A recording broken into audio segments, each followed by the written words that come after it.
జీవితంలో అన్నీ కోల్పోయినా దారి కనిపించని చీకటిలో ఆశలు ఆవిరైపోయిన ఆ క్షణంలో ఎప్పుడైనా మీకు అనిపించిందా? ఎటు చూసినా నిస్సహాయత, నిరాశ మాత్రమే కనిపిస్తున్నాయి. కాని ఆ క్షణంలోనే ఒక్కసారిగా ఏదో జరుగుతుంది. అర్థం కాని, మనసును తడమని ఒక అనుభవం.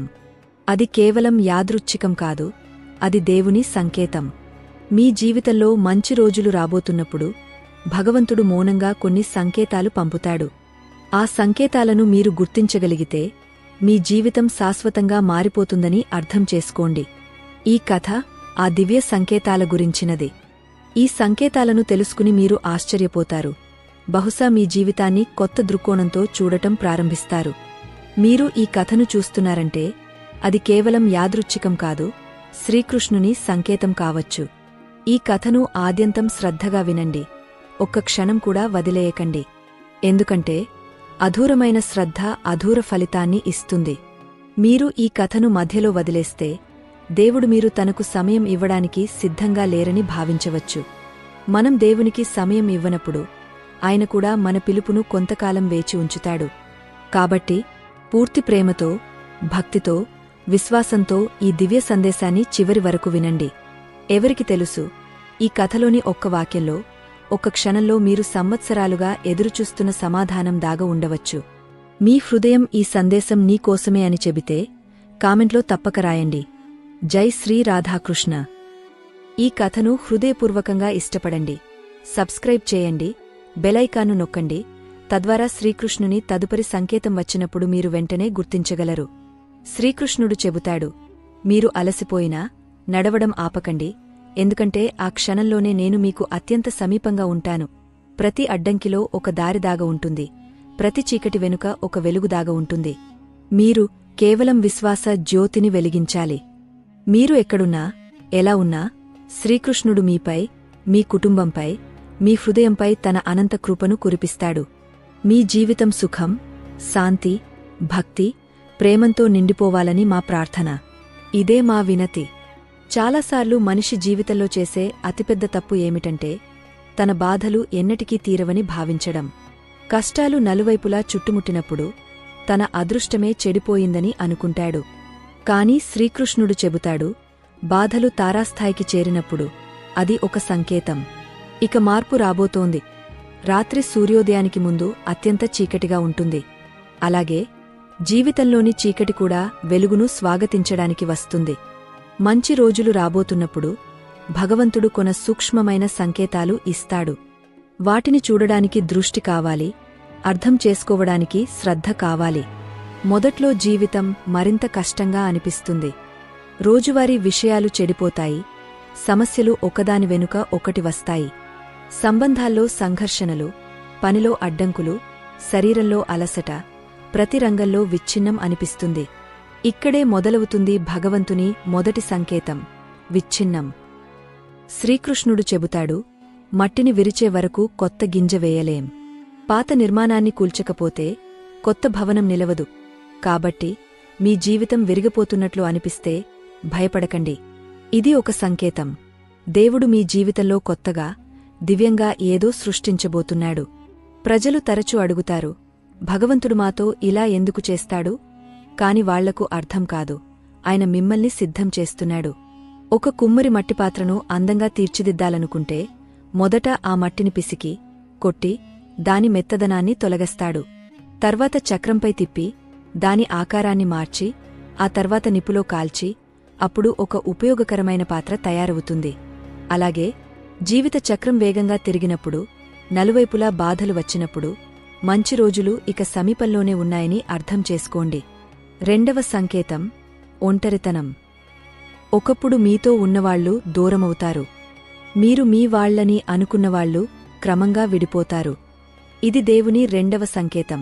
ఇక మీకు ఇతరుల మీద ఆధారపడే అవసరం లేదు, మీ స్వంత శక్తిని కనుగొనాలి. శ్రీకృష్ణుడు చెబుతాడు, మనిషి ఇతరులపై ఆధారపడుతున్నంతకాలం తనలోని అపార శక్తిని గుర్తించలేడు. ఒంటరితనం మీలో దాగ ఉన్న శక్తిని జాగృతం చేసే మార్గం. జనం దూరమైపోయినప్పుడు దేవుడు మీకు మరింత సమీపమవుతాడు. కాబట్టి మీ చుట్టూ నిశ్శబ్దం, శాంతి ఉన్నప్పుడు మీరు ఒంటరిగా ఉన్నామని అనుకోకండి. దేవుడు మిమ్మల్ని పిలుస్తున్నాడని అర్థం చేసుకోండి. మూడవ సంకేతం ఆకస్మిక హెచ్చరిక. మంచి రోజులు సమీపిస్తున్నప్పుడు మీ పాత తప్పుల గురించి ఒక్కసారిగా తీవ్రంగా అవగాహన కలుగుతుంది. కొన్నిసార్లు కలలో, కొన్నిసార్లు ఒక సాధువు మాటల్లో, శాస్త్రవచనాల్లో లేదా ఒక వృద్ధుని సలహాల్లో ఒక కలక్లాంటి హెచ్చరిక వస్తుంది, ఇప్పుడు మారాలి అని. ఈ హెచ్చరిక నిజానికి దేవుని ఆహ్వానం. మిమ్మల్ని సరిదిద్దుకోండి, మీ కొత్త జీవితం ఇప్పుడు ప్రారంభం కాబోతోంది. ఈ సంకేతాలు కఠినంగా అనిపించవచ్చు, కాని వాటి ఉద్దేశం ఎల్లప్పుడూ మధురమైనది. నాల్గవ సంకేతం అంతరంగ ఆందోళన. మంచి రోజులు రాబోతున్నప్పుడు ఆత్మలో ఒక రకమైన కలవరం మొదలవుతుంది. మనిషికి అర్థం కాదు, ఎందుకు ఒక్కసారిగా ఇంత వ్యాకులత? ఏదో వెతుకుతున్నట్టు అనిపిస్తుంది, అన్ని ఉన్నా ఏదో లోపిస్తున్నట్టు భావిస్తాడు. నిజానికి అది ఆత్మ పిలుపు. ఇప్పుడు మేల్కో, సమయం వచ్చింది. శ్రీకృష్ణుడు గీతలో చెబుతాడు, మిమ్మల్ని మీరే ఉద్ధరించుకోండి. ఆత్మ స్వయంగా మిమ్మల్ని కదిలించినప్పుడు ఒక పెద్ద మార్పు మీ ద్వారం వద్ద నిలబడి ఉందని తెలుసుకోండి. ఐదవ సంకేతం ప్రకృతి మార్పు.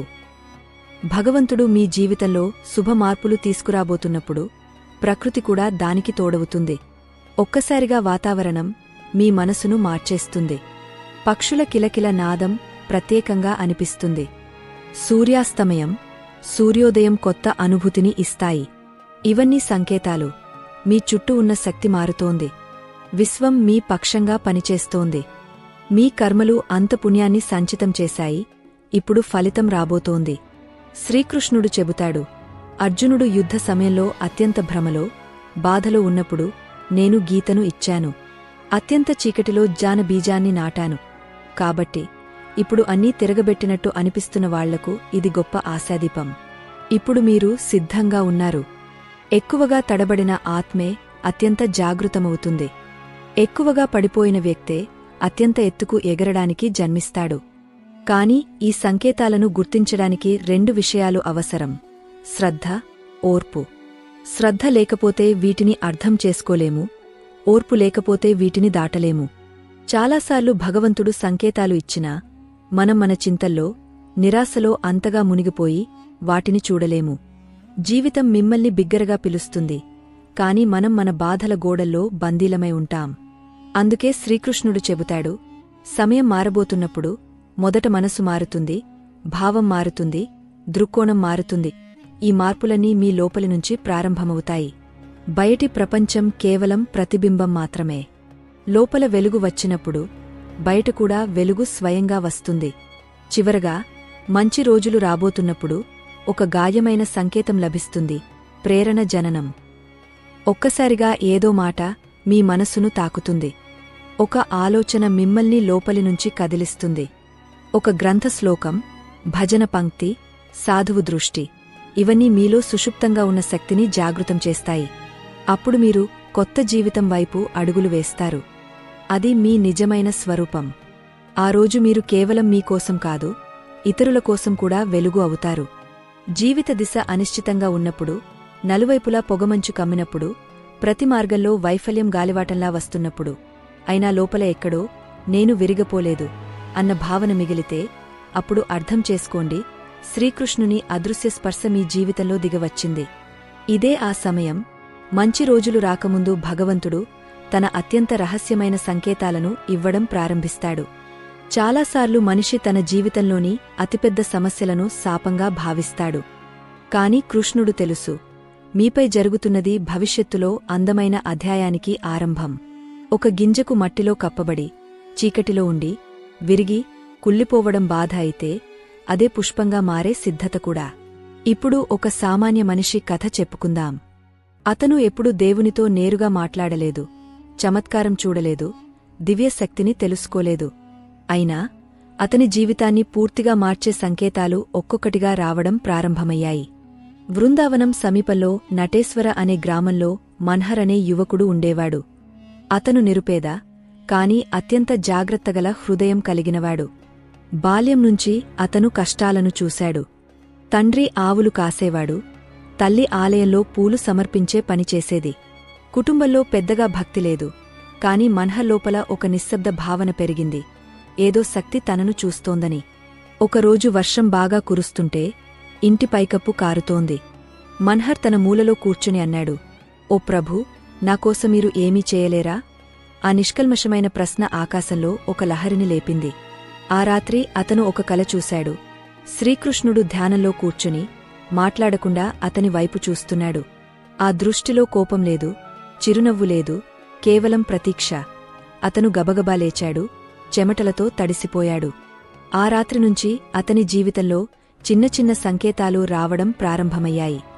మొదటి సంకేతం, గ్రామంలో అతన్ని తిరస్కరించేవాళ్లు ఒక్కసారిగా వినమ్రంగా మాట్లాడటం మొదలెట్టారు. మన్హర్ స్వభావం ఇంతకు ముందునుంచి శాంతంగానే ఉండేది, కాని ఇప్పుడు అతనిలో ఒక ఆత్మవిశ్వాసం పుట్టింది. అది అతనికి తాను గుర్తించలేదు. అతను ఎవరినీ నిందించేవాడు కాదు, తనను తాను శపించుకునేవాడు కాదు. రోజూ ఉదయం ఆవులకు మేత వేయడం, మధ్యాహ్నం తల్లికి సాయం చేయడం, రాత్రి నిశ్శబ్దంగా కూర్చుని దేవుని నామం తలచడం, ఇదే అతని జీవన విధానం. ఒకరోజు గ్రామంలో ఒక వృద్ధ బ్రాహ్మణుడు వచ్చాడు. అతను సంవత్సరాలుగా తీర్థయాత్రలు చేస్తున్నాడు. అతను గ్రామస్థులను ఒక ప్రశ్న అడిగాడు. ఈ గ్రామంలో ఎవరైనా ఏ ఆశ లేకుండా సేవ చేసే యువకుడు ఉన్నాడా? ప్రజలు మన్హర్ పేరు చెప్పారు. బ్రాహ్మణుడు అతని దగ్గరకు వెళ్లి ఒకే ఒక్క మాట చెప్పాడు. ఎవడు ఏమీ అడగకుండా ఇస్తాడో అతనికి భగవంతుడు అన్నీ ఇస్తాడు. అంతే, అతను వెళ్ళిపోయాడు. ఇది రెండవ సంకేతం. మన్హర్కు ఆ మాట అర్థం కాలేదు, కాని అతను లోపలినుంచి కొంచెం ఆత్మస్థైర్యం పొందాడు. మూడవ సంకేతం ఆలయంలో ప్రధాన పూజారి అనారోగ్యంతో బాధపడినప్పుడు ప్రారంభమైంది.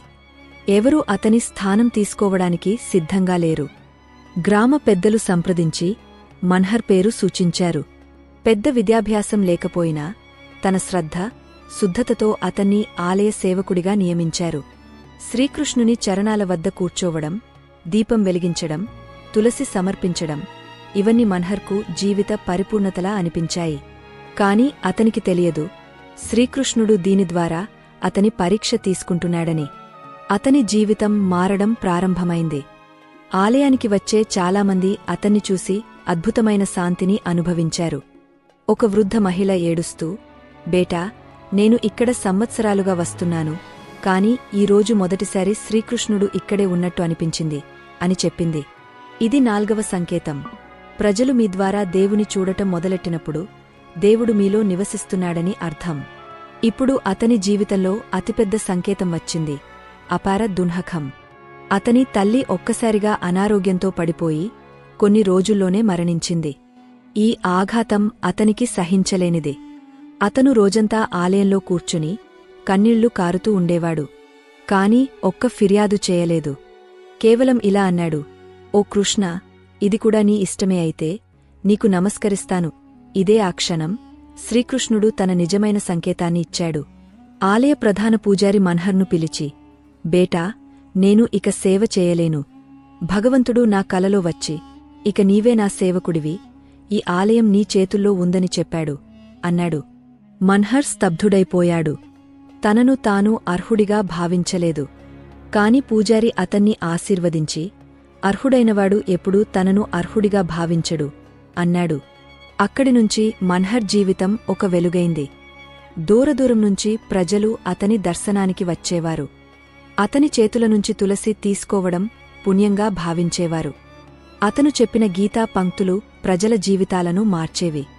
ఒకప్పుడు విరిగపోయిన, నిస్సహాయుడైన యువకుడు ఇప్పుడు శ్రీకృష్ణుని సందేశవాహకుడైనాడు. ఇవన్నీ శ్రీకృష్ణుని అదృశ్య సంకేతాల ఫలితం. మొదట విచ్ఛిన్నం, తర్వాత ఒంటరితనం, ఆ తర్వాత నిస్వార్థ సేవ, ప్రేరణ, పరీక్ష, చివరగా దైవకృప. మీ జీవితంలో ఒకదాని తర్వాత ఒకటి సంఘటనలు జరిగినప్పుడు, అన్ని వింతగా అనిపించినప్పుడు ఆగచూడండి, ఆలోచించండి. బహుశా అది శ్రీకృష్ణుడే మిమ్మల్ని తాకుతూ వెళ్తున్నాడు. ఆయన శైలి ఎప్పుడూ స్పష్టంగా ఉండదు. ఆయన మౌనంగా మీ మార్గాన్ని మారుస్తాడు, మీ లోపలి శక్తిని జాగృతం చేస్తాడు, మీ నిజస్వరూపాన్ని మీకు పరిచయం చేస్తాడు. మీ జీవితంలో మార్పు ప్రారంభమై మీరు పాత మీరు కాదని అనిపించినప్పుడు భయపడకండి. శ్రీకృష్ణుడు మీ లోపలికి దిగవచ్చాడు. ఇప్పుడు ఏది జరిగినా అది మీకోసం కాదు, ఆయన కోసం. భగవంతుని కోసం జరిగే పనిలో వైఫల్యం అనేదే లేదు. జీవిత స్రవంతి సాధారణంగా ఉన్నప్పుడు ఒక్కసారిగా తర్కానికి అందని మలుపులు వస్తాయి. అప్పుడు అర్థం చేసుకోండి, ఇప్పుడు దేవుడు మీ భాగ్యంలో జోక్యం చేసుకోవడం ప్రారంభించాడు.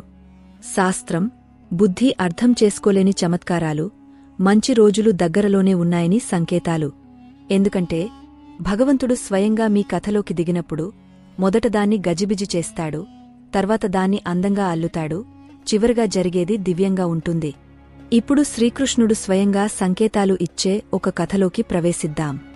ఈ సంకేతాలు సాధారణ సంఘటనల్లా కనిపిస్తాయి, కాని వాటి ప్రభావం జీవితానికి కొత్త ఆయామాలను ఇస్తుంది. విపుల్ అనే యువకుడి కథతో ప్రారంభిద్దాం.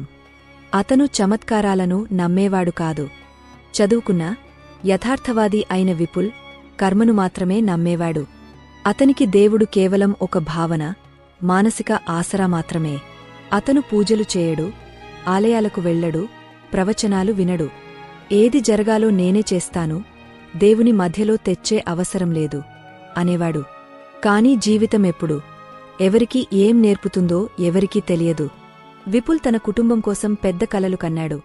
తండ్రికి మంచి సంరక్షణ, తల్లికి అందమైన ఇల్లు, చెల్లెలి పెళ్లి, తనకు సొంత వ్యాపారం.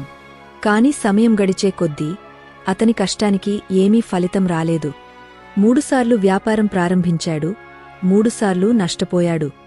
5 ఉద్యోగాలు చేశాడు, ప్రతిసారి యజమాని మారాడు లేదా కంపెనీ మూతపడింది. విపుల్ విరిగిపోవడం మొదలైంది. అతని మనసు మాత్రమే కాదు, విశ్వాసం కూడా కదిలిపోయింది. ఒకరోజు అతను తన గ్రామానికి తిరిగి వచ్చాడు. అక్కడ బాల్యంలో శ్రీకృష్ణుని ఆలయం దగ్గర ఆడుకునేవాడు. ఆలయం ఇప్పుడు శిథిలమై, పూజారి వృద్ధుడై, ఆలయం నిర్జనంగా ఉంది. ఆ రాత్రి విపుల్ ఆలయ ప్రాంగణంలో కూర్చుని మొదటిసారి దేవునితో మాట్లాడాడు. మీరు నిజంగా ఉంటే ఇప్పుడు ఏదైనా చేసి చూపించండి, లేకపోతే మీరు కేవలం కథల్లోనే ఉన్నారని నేను నమ్ముతాను. ఇది సవాలు కాదు, ప్రార్థన కాదు, ఒక అలసిన మనసు యొక్క చివరి పిలుపు. మరుసటి రోజు ఆలయంలో ఒక వృద్ధ మహిళ వచ్చింది. ఆమె సంవత్సరాల క్రితం గ్రామాన్ని వదిలి తీర్థయాత్రలకు వెళ్లినవారు. ఆమె పూజారితో ఇలా అన్నది, నేను కలలో శ్రీకృష్ణుని చూశాను. ఆయన చెప్పారు, విపుల్ వస్తాడు, ఈ ఆలయం అతని చేతుల్లో మళ్లీ పునర్జన్మం పొందుతుంది. పూజారి నవ్వి, విపుల్ నిన్నే వచ్చాడు అన్నాడు. వృద్ధ మహిళ, మరి ఆలస్యమెందుకు అని అన్నది. విపుల్కు నమ్మకం కలగలేదు. ఎవరికీ తనను తెలియదు. అయినా తన పేరు చెప్పి ఇలాంటి నిర్ణయం వినడం ఆశ్చర్యం. ఇది చమత్కారం యొక్క మొదటి సంకేతం. అదే రోజు ఒక సాధువు ఆలయానికి వచ్చాడు. అతను విపుల్ను పిలిచి ఒకే ఒక్క వాక్యం చెప్పాడు, నీవు నమ్మలేదు కాబట్టి నీకు సంకేతాలు పంపాను, కాని ఇప్పుడు నమ్ము, ఎందుకంటే చమత్కారం ఇది కేవలం ప్రారంభం. సాధువు తన సంచిలో నుంచి శ్రీకృష్ణుని మట్టి విగ్రహాన్ని తీసి, దీన్ని ప్రతిష్ఠించు, ప్రతిరోజూ దీపం వెలిగించు, మిగిలినదంతా స్వయంగా జరుగుతుంది అన్నాడు. విపుల్ ఈసారి ఎలాంటి తర్కం లేకుండా ఆ విగ్రహాన్ని ప్రతిష్ఠించాడు.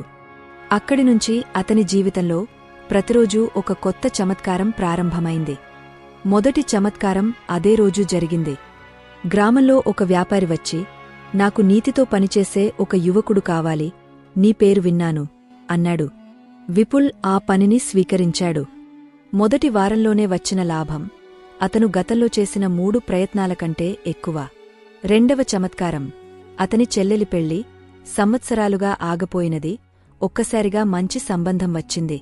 ప్రజలు ఇదెలా జరిగింది అని అడిగారు, కాని విపుల్కు తెలుసు ఇది ఎవరో చేస్తున్నారని. మూడవ చమత్కారం, ఆలయం ఎవరు చూడనిది ఇప్పుడు ప్రతిరోజూ ప్రజలతో నిండిపోయింది. కొందరు కలలో కృష్ణుడు పిలిచాడు అన్నారు, మరికొందరు లోపలికి వచ్చిన వెంటనే మనసు శాంతమైంది అన్నారు. విపుల్ ప్రతిరోజూ దీపం వెలిగించి ఆ విగ్రహం ముందు కూర్చునేవాడు. అతని మనసులో ఇప్పుడు ఎలాంటి ప్రశ్నలు లేవు, కేవలం సమర్పణ మాత్రమే. శ్రీకృష్ణుడు జీవితంలో చమత్కారాలు పంపినప్పుడు కేవలం పరిస్థితులను మార్చడు, మన ఆలోచనలను మారుస్తాడు. విపుల్ ఇప్పుడు ఆ పాత విపుల్ కాదు, దేవుడు లేడు అని అనేవాడు. ఇప్పుడు అతను చెబుతాడు, దేవుడు అన్నిచోట్లా ఉన్నాడు, కాని మనం చూడలేము. ఇది జీవితం యొక్క గాజత. సంకేతాలు కేవలం భావనలుగా మిగిలిపోవు, అవి దృశ్యాలుగా మారతాయి. శ్రీకృష్ణుడు తన భక్తుడికి మంచి సమయం యొక్క సంగ్రహాన్ని ఇవ్వాలనుకున్నప్పుడు మొదట అతని అహంకారాన్ని విరుస్తాడు, తర్వాత అతని ఆత్మను తెరుస్తాడు, ఆపై చమత్కారాల వర్షం కురిపిస్తాడు. ఈ చమత్కారాలను గుర్తించడానికి బాహ్య కళ్ళు కావాల్సినవి కాదు, అంతరదృష్టి కావాలి. ఆ అంతరదృష్టి ప్రశ్నలో ఆపి స్వీకరించడం ప్రారంభించినప్పుడు వస్తుంది. ప్రతి మనిషి జీవితంలో ఒక క్షణం వస్తుంది, ఇప్పుడు ఏమీ మిగలలేదు అనిపిస్తుంది. అక్కడినుంచే కొత్త జీవితం ప్రారంభమవుతుంది. అక్కడినుంచి దేవుడు తన మొదటి మెట్టును దింపుతాడు. ఆ మెట్టును పట్టుకుని నడిస్తే భక్తుడు స్వర్గానికి కాదు, సత్యానికి చేరుకుంటాడు. ఈ భాగం యొక్క సారమిది. మంచి రోజులు రాబోతున్నప్పుడు దేవుడు కేవలం లోపలే కాదు, బయట కూడా సంకేతాలు పంపుతాడు. ఆయన కలల్లో వస్తాడు, అపరిచితుల మాటల్లో మాట్లాడతాడు, ఆకస్మిక సంఘటనలను మారుస్తాడు, కొన్నిసార్లు మీ జీవితాన్ని సరిచేయడానికి ప్రపంచ దిశనే మార్చేస్తాడు. ఒక వ్యక్తి తన జీవిత సంఘటనలపై శ్రద్ధ పెడితే కొంతకాలం ఏమీ జరగని శాంతి, స్థిరత, ప్రతీక్ష ఉంటుందని చూస్తాడు. కాని ఒక్కసారిగా సమయం వచ్చినప్పుడు అన్నీ వేగంగా మారడం ప్రారంభమవుతాయి. కొందరు దూరమవుతారు, కొందరు కొత్తవాళ్లు వస్తారు, పాత అలవాట్లు వదిలిపోతాయి, ప్రతిచోటా కలవరం మొదలవుతుంది. ఆ సమయంలో సాధారణ మనిషి భయపడతాడు, కాని శ్రీకృష్ణుని తెలిసినవాడు అర్థం చేసుకుంటాడు. ఇది సంకేతం, మంచి రోజులు ఇక దగ్గరలోనే ఉన్నాయి. ఈ భాగంలో శ్రీకృష్ణుడు తన భక్తుని జీవిత దిశను ఎలా మారుస్తాడో నెమ్మదిగా కాదు, వేగంగా అర్థం చేసుకునే ప్రయత్నం చేద్దాం. ప్రణవ్ అనే యువకుడి కథతో ప్రారంభిద్దాం. అతను ఒక పర్వత ప్రాంతంలో నివసించే సాధారణ ఉపాధ్యాయుడు. ఉదయం లేచి, పూజ చేసి, పాకశాలకు వెళ్లి, సాయంత్రం ఇంటికి తిరిగి వచ్చి, తల్లిదండ్రులతో భోజనం చేసి, నిశ్శబ్దంగా నిద్రపోయేవాడు. ప్రణవ్కు ఒక కల ఉండేది, ఒక గొప్ప రచయితగా మారాలని, తన రచనల ద్వారా ప్రజలకు దేవుని స్పర్శ అందాలని. అతను అనేకసార్లు ప్రయత్నించాడు, కవితలు, కథలు రాశాడు, కాని ఏ ప్రచురణకర్త అతన్ని గంభీరంగా తీసుకోలేదు. క్రమంగా అతని విశ్వాసం కదిలిపోయింది. కాని ఒక విషయాన్ని అతను ఎప్పుడూ మరచిపోలేదు. తన గదిలో ఉన్న శ్రీకృష్ణుని చిత్రాన్ని ప్రతిరోజూ ప్రణమిల్లి, నాకు పెద్దగా ఏమీ వద్దు, నా రచనల ద్వారా ఎవరి కన్నీళ్లైనా తుడవాలి అని అనేవాడు. సంవత్సరాలు గడిచాయి, ఏమీ జరగలేదు. కాని ఒకరోజు అన్నీ వేగంగా మారడం ప్రారంభమైంది. ఒక ఉదయం అతను పాకశాలకు వెళ్లినప్పుడు ప్రబంధకుడు, ప్రభుత్వం ఈ పాకశాలను మూసివేయబోతోంది, విద్యార్థుల సంఖ్య తగ్గపోతోంది, వాళ్లను ఇతర పాకశాలలకు మార్చాలి అని చెప్పాడు. ఈ వార్త విని ప్రణవ్ షాక్ అయ్యాడు. అతని జీవితంలో ఉన్న స్థిరత ఒక్కసారిగా కదిలిపోయింది. అదే రోజు ఇంటికి తిరిగి వచ్చినప్పుడు ఒక సంపాదకుడి నుంచి ఈమెయిల్ వచ్చింది. మీరు 3 ఏళ్ల క్రితం పంపిన ఒక కథ ఇప్పుడు మాకు అందింది. దీన్ని ప్రచురించేందుకు అనుమతిస్తారా? ఆ కథను ప్రణవ్ దాదాపు మరచిపోయాడు. అతను లోపలినుంచి వణికిపోయాడు. ఇది యాదృచ్ఛికం కాదు. ఒకవైపు ఉద్యోగం పోతోంది, మరోవైపు రచనకు ద్వారం తెరుచుకుంటోంది. ఇది మంచిదా, చెడ్డదా అని అతనికి అర్థం కాలేదు. 3వ రోజు ఒక మహిళ వచ్చింది. ఆమె ఒక ప్రసిద్ధ ఆధ్యాత్మిక సంస్థలో పనిచేసేది. ఆమె ప్రణవ్తో, మీ రచనలు చూసి చాలా ఆకట్టుకున్నాం. హిమాలయాల్లోని సాధువుల కథలు రాయడానికి మీరు మాతో పాటు ప్రయాణం చేయగలరా అని అడిగింది. ఇప్పటికి 3 సంఘటనలు జరిగాయి: ఉద్యోగం ముగింపు, రచన ప్రారంభం, ఆధ్యాత్మిక ఆహ్వానం. ఈ 3 కేవలం 3 రోజుల్లో జరిగాయి. ప్రణవ్ శ్రీకృష్ణుని చిత్రం ముందు కూర్చుని నిశ్శబ్దంగా, ఇవి నీ సంకేతాలా ప్రభూ అని అన్నాడు. ఆ రాత్రి అతనికి కల వచ్చింది. శ్రీకృష్ణుడు కమలంపై కూర్చుని నవ్వుతూ, మంచి రోజులు రాబోతున్నప్పుడు మొదట పాత నిర్మాణాలు కూల్చబడతాయి. సమయం యొక్క గతి వేగవంతం చేస్తాను, తద్వారా నీవు చేరుకోవలసిన చోటికి త్వరగా చేరుకుంటావు, అక్కడ నేను నీకోసం ఎదురుచూస్తున్నాను అని చెప్పాడు. ప్రణవ్ కళ్ళు చెమర్చాయి. అతను అర్థం చేసుకున్నాడు, ఈ మార్పు శిక్ష కాదు, శ్రీకృష్ణుని సంకేతం, సమయం వచ్చిందని. అతను ఆ మహిళతో హిమాలయాలకు ప్రయాణించాడు. అక్కడ సాధువులతో కలిసి ఉంటూ వారు చెప్పిన సత్య కథలను రాశాడు. అతని కథలు ఆధ్యాత్మిక పత్రికల్లో ప్రచురితమయ్యాయి. ప్రజలు అతని రచనలతో అనుబంధం పెంచుకున్నారు. ప్రతి కథలో దైవ సంకేతాలు, కర్మగాగత, భక్తి మాధుర్యముండేవి. ఒక సంవత్సరంలోనే ప్రణవ్ ప్రసిద్ధ రచయితగా మారాడు. కాని అతనిలో అహంకారం లేదు, ఆడంబరం లేదు. అతను ఇప్పటికీ శ్రీకృష్ణుని ఆ చిత్రం ముందు కూర్చుని, నేను ఏమీ కాదు, కేవలం కలం, సిరా నీవే ప్రభూ అనేవాడు. సమయం వేగంగా పరుగెత్తినప్పుడు, ప్రతిచోటా మార్పులు వస్తున్నప్పుడు మనిషి భయపడకూడదు. ఆ సమయం ప్రభువు రాకడ యొక్క ప్రకటన.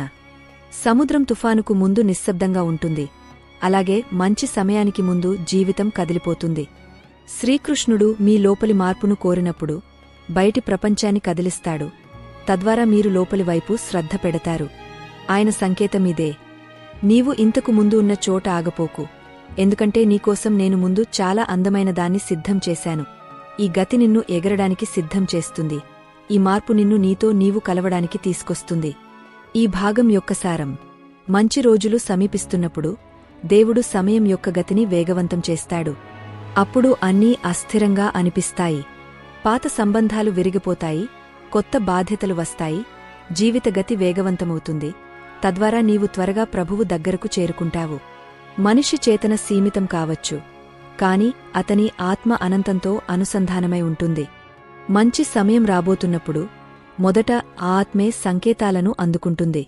ఈ సంకేతం శబ్దాలలో ఉండదు, సమాచారంలో ఉండదు, భవిష్యవాణిలో ఉండదు.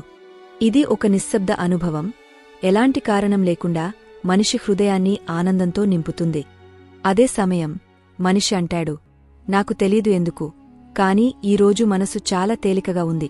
అతనికి తెలియదు, అది అతని మనసు కాదు, అతని ఆత్మ భవిష్యత్తును చూసి సంతోషిస్తోంది.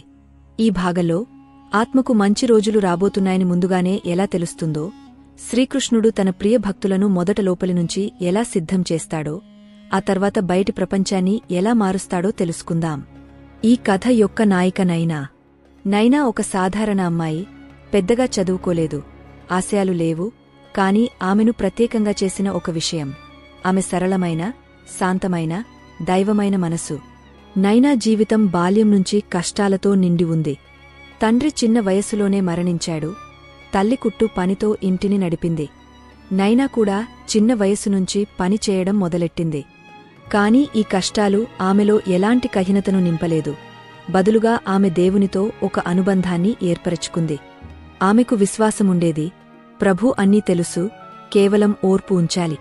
ఒకరోజు ఉదయం నైనా మనసు అసాధారణంగా శాంతంగా, సంతోషంగా ఉంది. ఆమె తల్లితో, అమ్మా, ఎందుకో తెలియదు, కాని ఈరోజు లోపలినుంచి చాలా ఆనందంగా ఉంది అని చెప్పింది. తల్లి నవ్వి, ఆత్మ సంతోషిస్తున్నప్పుడు ఏదో మంచి రాబోతోందని అర్థం అని అన్నది. నిజానికి నైనా ఆత్మ ఇప్పటికే తెలుసుకుంది, జీవితంలో ఒక కొత్త అధ్యాయం ప్రారంభం కాబోతోందని. ఇదే దేవుడు తన నిజమైన భక్తులకు మొదట ఇచ్చే సంకేతం. ఆ రోజు నైనా ఆలయానికి వెళ్ళింది. అక్కడ ఒక వృద్ధ మహిళను కలిసింది. ఆమె నైనాతో, అమ్మా, నీ ముఖం చూస్తే ఏదో పనికోసం ప్రభు నిన్ను ఎన్నుకున్నట్టు అనిపిస్తోంది అని అన్నది. నైనా తలవంచుకుంది. మరుసటి రోజు ఆమెకు ఒక ఫోన్ వచ్చింది. ఒక స్థానిక స్వచ్ఛంద సంస్థ నుంచి ఒక చిన్న గ్రంథాలయంలో సహాయకురాలిగా ఉద్యోగం ఇచ్చారు. ఆమె పని చిన్న పిల్లలకు పుస్తకాలు చదివి వినిపించడం, కథలు చెప్పడం. నైనాకు చదవడం, చదివి వినిపించడం అంటే ఇష్టం. ఈ ఉద్యోగం ఆమె కోసమే సృష్టించినట్టు అనిపించింది. అక్కడ ఆమె కొన్ని కథలు స్వయంగా రాయడం మొదలెట్టింది. దేవుని కరుణ, తల్లికుతురు సంబంధం, ఆత్మ, ప్రేమ గురించి. ఆ కథలు పిల్లలను మంత్రముగ్ధులను చేశాయి. 3 నెలల్లోనే సంస్థలోని ఒక అధికారి ఆమె కథలను చదివి ఒక రచయితతో పంచుకున్నాడు. ఆ తర్వాత జరిగినది నైనా ఊహించనిది. ఒక పెద్ద ప్రచురణ సంస్థ నుంచి ప్రతిపాదన వచ్చింది. మీ కథలను ప్రచురించాలనుకుంటున్నాం, మీరు సిద్ధమా? నైనా ఆశ్చర్యపోయింది. పాఠశాలకు కూడా సరిగా వెళ్లలేని ఆ అమ్మాయి ఇప్పుడు తన కథలు ప్రచురణకు సిద్ధమవుతున్నాయి. ఒకరోజు శ్రీకృష్ణుని ఆలయంలో కూర్చుని ఉండగా ఆమెకు ఒక కల వచ్చింది. శ్రీకృష్ణుడు, నీవు నిశ్శబ్దంగా పాత్రలు కడుగుతూ కూడా నన్ను స్మరించావు, నీ పిలుపు నేను విన్నాను, ఇప్పుడు నీ సమయం వచ్చింది అని చెప్పాడు. నైనా కన్నీళ్లు పెట్టుకుంది. ఆమెకు అర్థమైంది, లోపలనుంచి మొదటినుంచి వస్తున్న ఆనందం ఆత్మ సంకేతమే. మంచి సమయం రాబోతున్నప్పుడు దేవుడు మొదట ఆత్మను తాకుతాడు, మనసు సిద్ధమవుతుంది. సమయం మారినప్పుడు భక్తుడు ఆశ్చర్యంలో పడకుండా ఉంటాడు. నైనా కథలు ఇప్పుడు దేశవ్యాప్తంగా చదవబడుతున్నాయి. ఆమె ఎక్కడికి వెళ్లదు, వేదికలపై కనిపించదు, టీవీలో కనిపించదు. ఇప్పటికీ ఆ చిన్న ఆలయంలోని మూలలో కూర్చుని శ్రీకృష్ణునితో, ఓ ప్రభూ, నీవు చెప్పకుండానే అన్నీ చెబుతావు, నేను అదే వింటూ ఉంటాను అని చెబుతుంది. మంచి రోజులు కేవలం డబ్బు, కీర్తి, సౌకర్యాలను తేలేవు, అవి ఆత్మ పరిపూర్ణతను తెస్తాయి. మనిషి లోపలినుంచి ఇప్పుడు నేను ఆ సమయంలో ఉన్నాను, దేవుని చేయి నా తలపై ఉంది అని తెలిసినప్పుడు అదే అతని అతిపెద్ద రోజు. ఈ భాగం యొక్క సారం: మంచి రోజులు రాబోతున్నప్పుడు మొదట ఆత్మ సంకేతాలను అందుకుంటుంది. వ్యక్తి ఒక్కసారిగా లోపల ఏదో మారుతున్నట్టు అనిపిస్తుంది. అతను భావోద్వేగంతో నిండిపోతాడు, లేదా సంతోషిస్తాడు, లేదా కొన్నిసార్లు ఎలాంటి కారణం లేకుండా ఏడుస్తాడు. ఆ ఏడుపు దున్హకం కాదు, అది ప్రభువు స్పర్శ. శ్రీకృష్ణుడు ఒక భక్తుని మంచి సమయం వైపు తీసుకెళ్తున్నప్పుడు మొదట అతని హృదయంలో శ్రద్ధ, శాంతి యొక్క ఒక చుక్కను చల్లుతాడు. ఆ చుక్క క్రమంగా సముద్రంగా మారుతుంది. జీవితం మంచి రోజుల వైపు సాగుతున్నప్పుడు ఒక అద్భుత ప్రక్రియ ప్రారంభమవుతుంది. పాత కర్మలు క్రమంగా తొలగిపోతాయి. సంవత్సరాలుగా బరువైన, జీవితంలో అడ్డంకులైన, మనసును బరువెక్కించిన, సంకల్పాన్ని బలహీనపరిచిన, జీవితాన్ని ఆపిన ఆ కర్మలు ఒక్కొక్కటిగా కరిగిపోతాయి. ఇది చమత్కారం కాదు, ఇది ప్రభువు లీల. ఆయన చెబుతాడు, ఇప్పుడు నా భక్తుడు ఎగరాల్సిన సమయం వచ్చింది. అతని రెక్కలకు ఎలాంటి పాత గరిగీసిన బంధనాలు ఉండకూడదు. ఈ లీలను అర్థం చేసుకోవడానికి రాఘవనే యువకుడి జీవనయాత్ర వైపు వెళదాం. అతను కర్మల బరువుతో నలిగిపోయాడు, కాని అతని ఆత్మ శ్రీకృష్ణుని వెతుకుతోంది. రాఘవ్ ఒక సాధారణ కుటుంబంలో జన్మించాడు. తల్లిదండ్రులు భక్తులు, కాని కుటుంబం ఆర్థికంగా చాలా బలహీనంగా ఉండేది. చదువులో అతను తెలివైనవాడు, కాని ప్రతిసారీ ఏదో ఒక అడ్డంకి వచ్చి అతని భవిష్యత్తును ఆపేది. ఒకసారి కళాశాలలో ప్రవేశం ఖాయమైనప్పుడు తండ్రి అనారోగ్యం పడ్డాడు, చదువు మానేసి పని చేయాల్సి వచ్చింది. రెండవసారి వ్యాపారం ప్రారంభించినప్పుడు ఆ నెలలోనే అతని దుకాణంలో దొంగతనం జరిగింది. మూడవసారి ఉద్యోగం వచ్చినప్పుడు 3 నెలల్లో కంపెనీ మూతపడింది. రాఘవ్ ఆలోచించాడు, నా భాగ్యంలో ఏమీ మంచిలేదా? కాని అతని మనసులో ఒక విశ్వాసముండేది, శ్రీకృష్ణుడు అన్నీ చూస్తున్నాడని. అతను ప్రతిరోజూ ఆలయానికి వెళ్లి గంటల తరబడి నిశ్శబ్దంగా కూర్చునేవాడు. ఒకరోజు అతను పూజారితో, దేవుడు నన్ను మర్చిపోయాడా అని అడిగాడు. పూజారి నవ్వి, దేవుడు ఎవరినీ మరచిపోడు, అతను నీ మార్గం నుంచి అడ్డంకులను తొలగస్తున్నాడు అన్నాడు. రాఘవ్ ఆ మాట విన్నాడు, కాని అర్థం చేసుకోలేకపోయాడు. కొన్ని నెలల్లోనే జరిగిన సంఘటన అతని జీవితాన్ని మార్చేసింది. ఒక ఉదయం రాఘవ్ ఆలయంలో కూర్చుని ఉన్నాడు. అతను ఇప్పుడు ఏ ఆశలు లేని స్థితిలో ఉన్నాడు. ఎలాంటి ఫిర్యాదు లేదు, కేవలం నిశ్శబ్ద సమర్పణ. అదే సమయంలో ఒక వృద్ధుడు ఆలయానికి వచ్చి అతని పక్కన కూర్చుని, నీవు చాలా శాంతంగా ఉన్నావు, ఏం చేస్తావు అని అడిగాడు. రాఘవ్, ఏమీ చేయను, చాలాసార్లు ప్రయత్నించాను, అన్నీ అధూరంగా మిగిలాయి అని చెప్పాడు. వృద్ధుడు అతని కళ్లలోకి చూసి, అన్నీ కోల్పోయినా విశ్వాసాన్ని కోల్పోని వ్యక్తికోసం వెతుకుతున్నాను, నాతో రాగలవా అన్నాడు. రాఘవ్ ఆశ్చర్యపోయాడు, కాని ఆ వృద్ధుని కళ్లలోని శాంతిని చూసి, వస్తాను అన్నాడు. ఆ వృద్ధుడు ఒక పెద్ద ఆధ్యాత్మిక ఆశ్రమం యొక్క నిర్దేశకుడు. అతనికి సేవాభావంతో పనిచేసే యువకుడు కావాలి. అతను రాఘవ్ను తన వెంట ఉంచాడు, ఆశ్రమ పనుల్లో నిమగ్నం చేశాడు, సాధువుల సత్సంగంలో కూర్చోబెట్టాడు. 6 నెలల్లోనే రాఘవ్ జీవితం మారిపోయింది. అతని ముఖం మరింత శాంతంగా, వాణి మధురంగా, దృష్టిలో గాఢ్యత వచ్చింది. ఒకరోజు ఆశ్రమంలో ఒక గొప్ప సాధువు ప్రవచనం కోసం వేలాది మంది వచ్చారు. ప్రవచనం తర్వాత మైక్ పాడైపోయింది. ఆయోజకులు గబగబా అయ్యారు. అప్పుడు ఆ వృద్ధ మహాత్మా, రాఘవ్, నీవు వెళ్ళి ప్రభువు నామంతో ఏదైనా చెప్పు అన్నాడు. రాఘవ్ ఏమీ ఆలోచించకుండా వెళ్లాడు. శ్రీకృష్ణుని ఆలయంలో కూర్చుని లోపల అనుభవించిన భావాలను చెప్పడం మొదలెట్టాడు. తన మాటలు సాధారణమైనవి కావు, అవి శ్రీకృష్ణుని కృపతో ఆత్మనుంచి వచ్చినవి. అతను తన జీవితంలోని కష్టాలను, ఆ కష్టాల మధ్య దేవుని సంకేతాలను, తన హృదయంలో పెరిగిన విశ్వాసాన్ని, శాంతిని చెప్పాడు. ప్రజలు నిశ్శబ్దంగా విన్నారు, కొందరి కళ్లలో కన్నీళ్లు తిరిగాయి. అతని మాటలు వారి హృదయాలను తాకాయి. ఆ రోజునుంచి రాఘవ్ ఒక సాధారణ యువకుడు కాదు, అతను శ్రీకృష్ణుని సందేశవాహకుడయ్యాడు. ఆ సంఘటన తర్వాత ఆశ్రమంలో అతన్ని ఒక గొప్ప బాధ్యత ఇచ్చారు, యువతకు ఆధ్యాత్మిక విద్యను అందించడం. రాఘవ్ ఇప్పుడు శ్రీకృష్ణుని గీతను, ఆయన లీలలను, భక్తి యొక్క గాగతను యువకులకు నేర్పుతున్నాడు. అతని జీవితం ఒకప్పుడు వైఫల్యాలతో నిండినది ఇప్పుడు దివ్య లక్ష్యంతో నిండిపోయింది. ఒకరోజు ఆ వృద్ధ మహాత్మా అతనితో, రాఘవ్, నీవు అడ్డంకులను శాపంగా భావించావు, కాని అవి నీ ఆత్మను శుద్ధి చేయడానికి వచ్చినవి. శ్రీకృష్ణుడు నిన్ను సిద్ధం చేశాడు, ఇప్పుడు నీవు ఆయన సేవకుడివి అని అన్నాడు. రాఘవ్ జీవితం ఒక సంకేతం. దేవుడు తన భక్తుని జీవితంలో ఎలా పనిచేస్తాడో. మొదట అతన్ని విచ్ఛిన్నం చేస్తాడు, తర్వాత ఒంటరితనంలో శక్తిని కనుగొనేలా చేస్తాడు, ఆపై ఆకస్మిక హెచ్చరికల ద్వారా మార్గాన్ని చూపిస్తాడు, అంతరంగ ఆందోళన ద్వారా ఆత్మను జాగృతం చేస్తాడు, చివరగా ప్రకృతి మార్పుల ద్వారా కొత్త జీవితాన్ని ఇస్తాడు. ఈ సంకేతాలు రాఘవ్ జీవితంలో ఒక్కొక్కటిగా వచ్చాయి, మరియు అతను వాటిని శ్రద్ధతో, ఓర్పుతో స్వీకరించాడు. ఇప్పుడు మీ జీవితంలోకి వద్దాం. మీరు ఈ కథను వింటున్నారంటే బహుశా శ్రీకృష్ణుడు మీకు కూడా ఒక సంకేతం పంపుతున్నాడు. మీ జీవితంలో ఏదైనా విచ్ఛిన్నమైన అనుభవముందా? ఒంటరితనం అనుభవించారా? ఆకస్మిక హెచ్చరికలు లేదా అంతరంగ ఆందోళనలు కలిగాయా? ప్రకృతిలో ఏదైనా కొత్త అనుభూతిని గమనించారా? ఈ ప్రశ్నలను మీ హృదయంతో అడగండి. ఒకవేళ మీ లోపల ఏదో కదిలినట్టు అనిపిస్తే అది శ్రీకృష్ణుని స్పర్శ కావచ్చు. శ్రీకృష్ణుడు గీతలో చెబుతాడు, నేను నీ హృదయంలోనే ఉన్నాను, నీవు నన్ను వెతకాల్సిన అవసరం లేదు, కేవలం నీ లోపలికి చూడు.